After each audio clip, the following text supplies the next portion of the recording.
Hello दोस्तों, कैसे हैं आप सब। उम्मीद करती हूँ अच्छे और मस्त होंगे। प्यारे दोस्तों, आज की कहानी है सास जेठानी के बीच फंसी देवरानी। यह कहानी सास, जेठानी और देवरानी के बीच के जटिल रिश्तों, आपसी तकरारों, समझदारी और एकता को दर्शाती है। इस कहानी में दिखाया गया है कि कैसे देवरानी को कई बार सास और जेठानी के बीच संतुलन बनाए रखने के लिए संघर्ष करना पड़ता है और अंत में वह अपनी सूझबूझ से परिवार में सामंजस्य स्थापित करने में सफल होती है।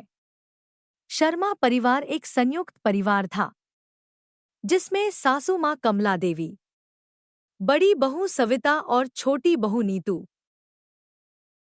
एक साथ रहती थी। सविता जेठानी थी और नीतू देवरानी।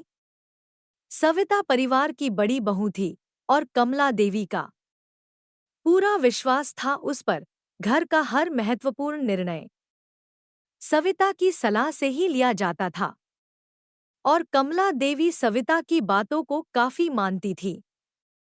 दूसरी ओर नीतू नई नवेली बहू थी, सरल स्वभाव की और शांतिप्रिय। उसने ससुराल की परंपराओं को अपनाने का हर संभव प्रयास किया, लेकिन कई बार उसे लगता कि सास और जेठानी के बीच खिंचाव में वह फंस गई है। कमला देवी को घर में चीजें एक निश्चित तरीके से पसंद थी और सविता इस बात का पूरा ध्यान रखती थी। धीरे धीरे सविता ने खुद को घर की असली मालकिन समझना शुरू कर दिया और कमला देवी की बातें अपने अनुसार मोड़ने लगी। सासू माँ को भी यह बात समझ में आ रही थी कि सविता अपना अधिकार जमाने की कोशिश कर रही है, लेकिन नीतू, जो इस तकरार के बीच में पड़ जाती थी, को समझ नहीं आता था कि वह किसकी बात माने। सासू माँ एक तरफ तो जेठानी दूसरी तरफ, दोनों के बीच नीतू को एक समझदार रास्ता ढूंढना पड़ता था।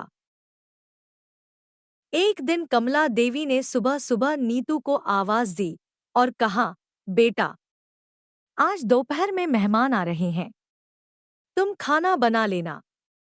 नीतू खाना बनाने की तैयारी करने लगी। तभी सविता आ गई और बोली, नीतू, तुम यह मत बनाना, मैंने कुछ और सोच रखा है। आज मटर पनीर और कचौड़ी बनानी है। नीतू उलझन में पड़ गई कि वह सास की बात माने या जेठानी की। आखिरकार उसने सासू माँ की बात को प्राथमिकता दी और वही खाना बनाया जो उन्होंने कहा था। जब कमला देवी ने यह देखा तो उन्हें नीतू की समझदारी पर गर्व हुआ, लेकिन सविता को यह अच्छा नहीं लगा। उसने सोचा कि नीतू उसकी बातों को नजरअंदाज कर रही है। नीतू को यह महसूस हुआ कि सासू माँ और जेठानी के बीच में तकरार बढ़ती जा रही है और हर बार वह उनके बीच फंस जाती है। इसलिए उसने एक नया तरीका अपनाने का फैसला किया। उसने सासू माँ और जेठानी दोनों की भावनाओं का सम्मान करते हुए उनकी बातों को सुनने और समझने की आदत डाली। जब सासू माँ उसे कुछ काम करने को कहती तो वह उसे सविता से भी साझा कर लेती और सलाह लेती। धीरे धीरे इस तरीके से नीतू ने सास और जेठानी के बीच के इस खिंचाव को कम करना शुरू कर दिया। घर में एक बड़ी पूजा का आयोजन किया गया जिसमें सभी रिश्तेदारों को बुलाया गया था। कमला देवी चाहती थी कि इस पूजा का सारा प्रबंधन नीतू संभाले। सविता को लगा कि सासू माँ उस पर विश्वास नहीं करती और नीतू को ज्यादा महत्व देती है। यह देखकर नीतू ने बहुत ही चतुराई से काम लिया।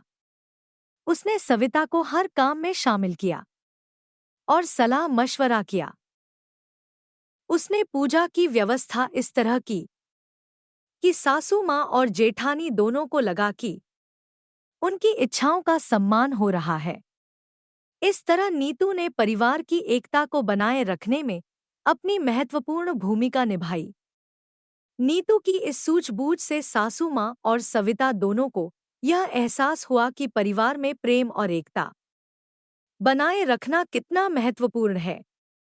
कमला देवी को यह समझ में आया कि सविता भी घर के लिए समर्पित है, और सविता को यह एहसास हुआ कि नीतू ने उसकी जगह नहीं ली, बल्कि उसके साथ मिलकर काम करना चाहती है। धीरे धीरे दोनों के बीच का खिंचाव कम होने लगा और परिवार में एक नया सामंजस्य स्थापित हो गया। नीतू की समझदारी और सूझबूझ ने न केवल परिवार को टूटने से बचाया, बल्कि उसे और भी मजबूत बना दिया।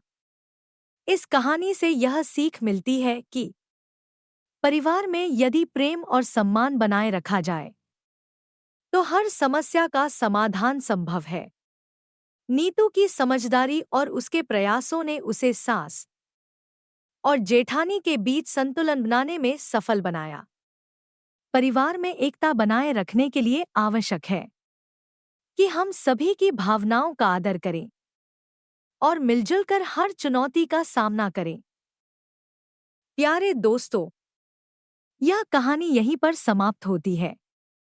आपको यह कहानी कैसी लगी? कमेंट बॉक्स में जरूर बताएं। अगर आपको हमारी ये कहानी पसंद आई हो, तो कृपया हमारे वीडियो को लाइक, शेयर और चैनल को प्लीज सब्सक्राइब जरूर कर लें।